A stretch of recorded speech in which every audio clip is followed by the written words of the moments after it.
I married my husband when his daughter Trudy was 22. She's now 36. He's 61 and I'm 46. I have 2 kids, 20 and 18 now. Both are away at college. Trudy never liked me, and that was fine. She has a mother, and she was a full adult living independently when we met. Her parents have been divorced for 6 years when I met her father. We live in a city with lots of tourism, so it was easy to keep my apartment and do short-term rentals when my kids and I moved in with my husband. We also use it for out-of-town guests. Trudy and her husband ran into some financial problems last year. Trudy and her family of 4 moved in with us. We agreed that after the holidays, I would stop taking reservations for my apartment and they could move in there. They would sign a lease and we would rent it to them without collecting rent so they could build up rental history and money. Trudy moved in last October. It was a nightmare. She doesn't help around the house, and neither do her kids. Her husband's working his butt off to get money together for them, so he comes home exhausted and needs more help than her or their kids. The 3 of them leave dirty dishes and laundry everywhere. The house is just a mess. I've spoken to all of them, including my husband, about this. My son-in-law is the only one who makes an effort. Trudy said that I live in her father's house, so I don't get to tell her what to do. My husband did not back me up. So I moved out. My apartment's been empty since the holidays were over. I said I didn't want them treating my property like they were treating my husband's home. They're all mad at me for leaving and changing the plan. She threatened to sue me since they have a signed lease. I told her to go ahead, since I could prove that I never got the agreed-upon deposit or the first and last month's rent, which we would cover to help them start over. I've been here for a week now, and it's excellent. There's no noise, no mess, and a much better commute for me to my work. My husband has been spending a few nights here with me. He wants me to come home and give them the apartment like we agreed. I said I would do that if we returned to his house that minute, and it was in good shape. So I went over there, and it was not in good shape. It was disgusting. Like, it smelled bad. It was as if 5 teenage boys were living there with no supervision. She saw me looking around in disgust and said that it wasn't her fault and that the mess was because they didn't have their own living space. Yeah, sure. I turned around and went back to my place. I offered to let my husband move in with me if he wanted them to have their own space. He won't because he's retired and likes where he is. So like I said, they're all mad at me. My husband, Trudy, her kids. Trudy's husband is the only one who understands my position. I will no longer agree to let them in my apartment, and I will also only move back once they leave. Not the idiot. It was so generous of you to offer your apartment in the first place. Then she was untidy and rude in your own home? And that BS about it being her dad's home? Did she not process that under the same logic, the apartment is your home? Sorry, but no. I get that divorced or remarried dads often have a bit of a guilt complex around their kids, especially daughters, but he's already doing all that he can. You can't expect to stay with people long term and burden them with chores and housekeeping. The son-in-law totally understands the situation. As a side note, I don't think the son-in-law will stick around together with such a mismatch in how much work they do and their general manners. He deserves better too. What's the betting that they ran into financial problems translates to Trudy won't get a job, do we think? Your husband's going to need to be given an ultimatum, you or them, and stop letting him sleep over. You're letting him get away from it. Make sure you're not paying any of the bills for your husband's idiot. Tell him you won't move back until they've gone and the whole place has been professionally deep cleaned. She's paying for that. Info, who actually owns the house? If you are part owner, you should be able to evict them. After 14 years of marriage, unless there's a prenup, she should have half ownership. Look, OP, you've been supportive and gracious. You've tried to compromise. All of it's been rejected. It's time to consult an attorney to discuss your options and protect your interest. It's obvious that your husband won't. For some context, while also keeping this brief, my 36 male first wife passed away around 7 years ago. It was extremely sudden and traumatic for all of us. but I think it affected my daughter Emma, teen, the most. She went through a period when she became angry at everything and everyone. Still, she's become quieter nowadays. While my son Jacob, mid-teen, has become very dedicated to schoolwork and his future. I got remarried 2 years ago to Kate, a 34-year-old female, and while it took a while, she gets along with the kids well enough. Emma especially seems to have really warmed up to her, and they spend a lot of time together. I work most of the week, and lately, it's been from home, so I can't spend as much time with the kids as I would like, but I always talk to them while we're having dinner.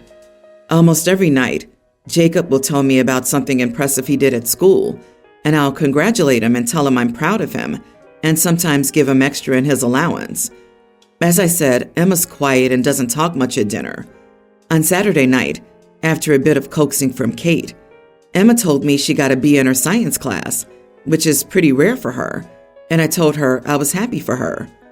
Later that night, while I was working, she came into my office. She asked if I wanted to see her creative writing project for her English class, but I told her I was busy and she could show me tomorrow. I didn't get a look at her, but as she was walking out, she said, "If it was Jacob asking, you would drop everything you were doing." In the morning, Kate came to me after the kids went to school. She said I needed to stop being so dense and that she was tired of having Emma come to her, crying, because her own father would barely pay attention to her or give her a compliment. I didn't think I was doing anything particularly harmful or neglectful, but I've been second-guessing myself and figured I would lay it out here for others to judge. Let me get this straight. Your shy, quiet, troubled daughter, who struggles with school, worked up the courage to ask her distant father to look at a school assignment, which at 14 couldn't be more than a couple of pages, and you told her you were too busy? You couldn't take 30 seconds to admire her project, boost her confidence, and give her the attention from you that she obviously needs? Yes, of course you are the idiot, but you don't understand. It's hard for him to want to listen to Emma because she didn't take her mother's death in stride and calmly manage her grief in a way that didn't burden OP. I'm getting sick of why OP thinks telling us his daughter struggled with her mother dying is somehow relevant or helpful in deciding if it's okay that he ignores her. It is also interesting that what she wanted to share was a creative piece. It makes me wonder if Emma isn't as good at school or just not good with math and science. What I find interesting is how he tells his son how proud he is of them, but when his daughter does something impressive, he just says, "I'm happy for you." To say that someone is happy about what I'm doing feels good, but is nothing compared to an "I'm proud of you."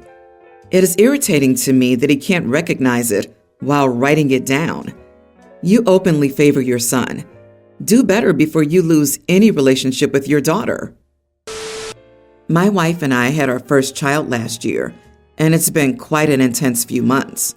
My wife has been on an extended maternity leave, but we've also hired a nanny and maid to assist us with the baby and keep the house in order. She stays in our guest house.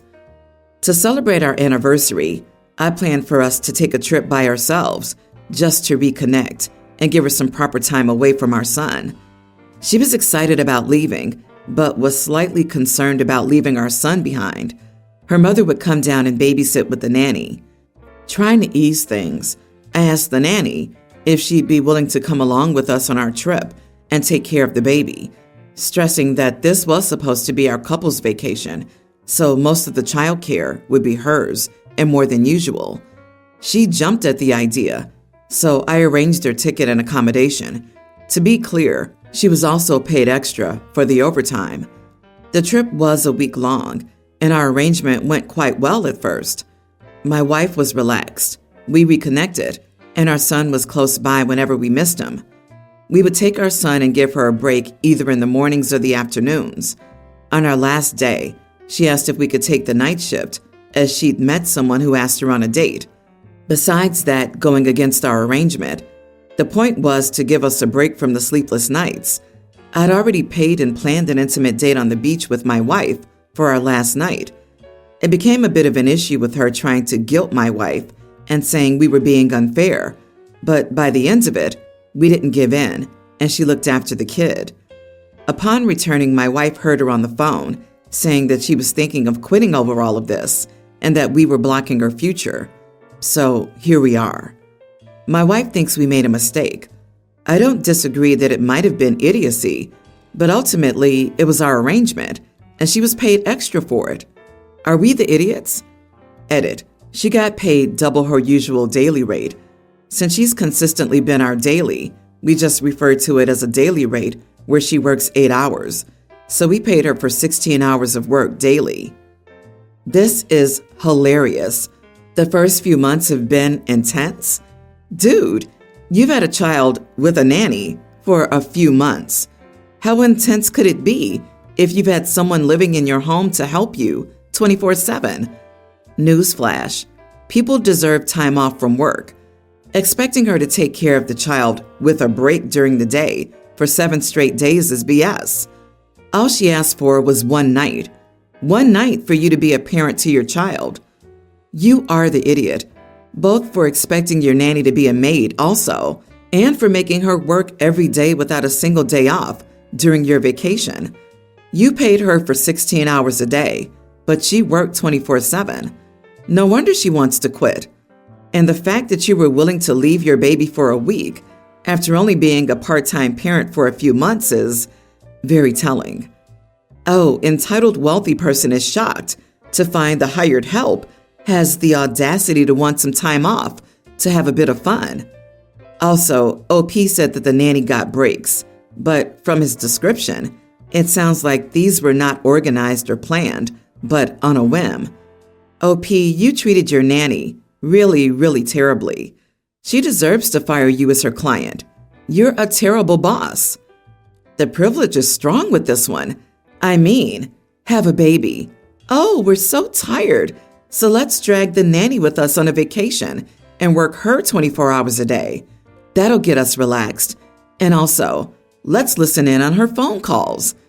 For people who couldn't leave the baby behind, you didn't spend much time with the baby. There was no reason to drag the child along.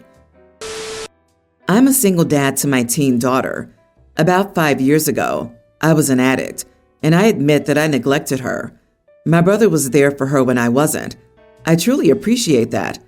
However, I have been sober for years now, and even though I believe I'm a very good dad to her now, my daughter's still closer to my brother, and it's very annoying.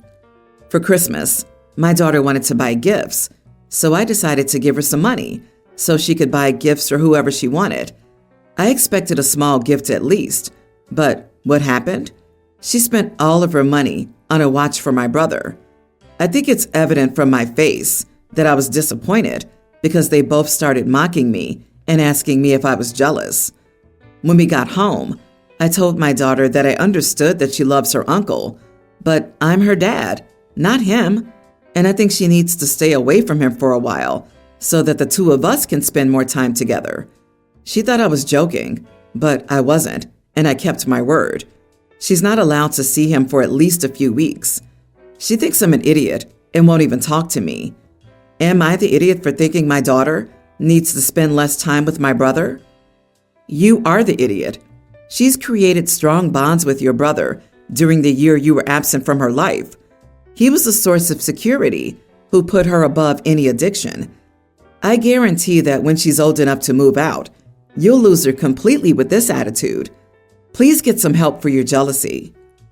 Dude, your daughter wanted to buy a gift for someone she cares about, and you're throwing a tantrum because it wasn't for you? Seriously? You should be grateful that your brother stepped in when you weren't there for her. Banning her from seeing her uncle is an idiot move.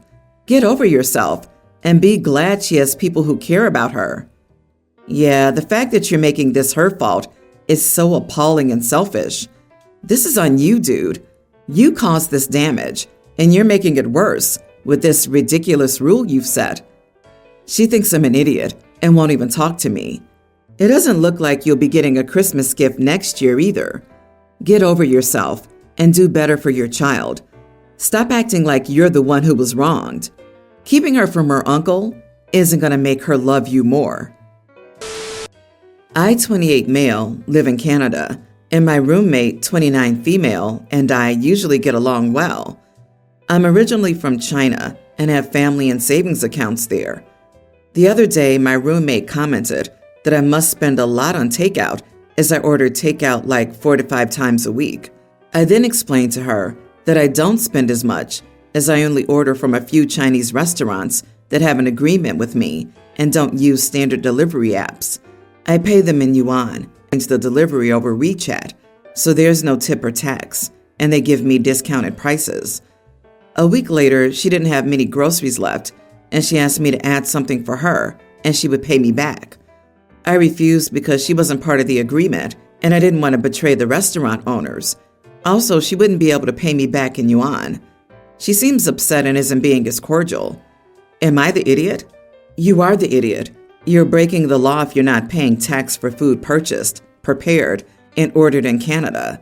You and the restaurant owners are running a scam to dodge taxes.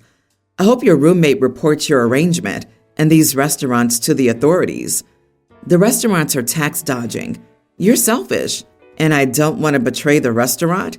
GTFO. You're standing on this moral high ground, but intentionally not paying taxes. She was hungry. It's called empathy, for God's sake. And Lord knows what other things OP is scamming under the table. But I bet he's enjoying the social services like, I don't know, the healthcare system, which is paid for with taxes. Dude, she didn't have many groceries left and could have had a proper meal easily accessible, and you denied her the opportunity to order something when the impact on you is minimal. How does the restaurant know you aren't extra hungry? They would question it? No, they likely wouldn't. Is anyone who eats at a cash-only restaurant an idiot because the restaurant is evading taxes? Every dang restaurant is evading taxes because that's just how it's done in the food industry.